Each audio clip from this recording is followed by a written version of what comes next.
আজি চাহ জনগোষ্ঠীয় লোকসকল ইয়াত আছে, মাটিৰ পট্টা দিয়াৰ কথা কৈছে।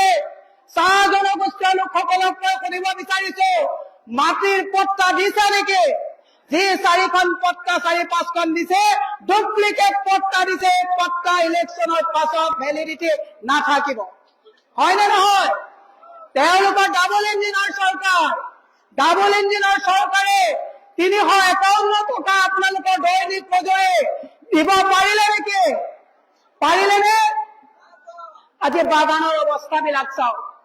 আজি বাগান এফালৰ পৰা তেওঁলোকে বহিৰাজ্যৰ বনিয়াবিলাকৰ লগত লিজত দিয়াৰ যি কাম আৰম্ভ কৰিছে, বাগান যদি ডাঙৰ বাগান আছে, আধা তেওঁলোকে লিজত দি এগ্ৰিমেণ্টটো বনাইছে যে এওঁলোকে ডেভেলপমেণ্টৰ কথা কব, এইফালে হোটেল বনাব।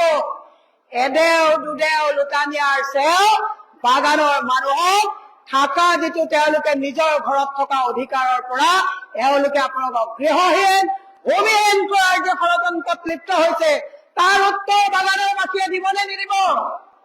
দিবনে নিদিব? আমি ৰাতিপুৱা খোৱা পৰা উঠি একাপ চাহ খাই যেনেকে গোটেই শৰীৰটোক আমি উজ্জীৱিত কৰো, আজি টুকলাই গৱেষণা কেন্দ্ৰটোৰ কথা মনত আছেনে নাই আপোনালোকৰ?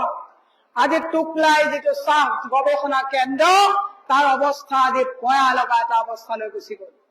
মই সেয়ে আপোনালোকক আহ্বান জনাইছো, আৰু 30 দিনৰ ভিতৰত আপোনালোকে সিদ্ধান্ত লব লাগিব যে বাকী আৰু ফাঁকি মানুহক লুণ্ঠন কৰা, এফালে 1250 টকা দিয়ে, আনফালে GST কৰ কাটৰ, ইয়াত জেপ কটা চৰকাৰ লাগিব নে নালাগিব সিদ্ধান্ত ৰাইজৰ।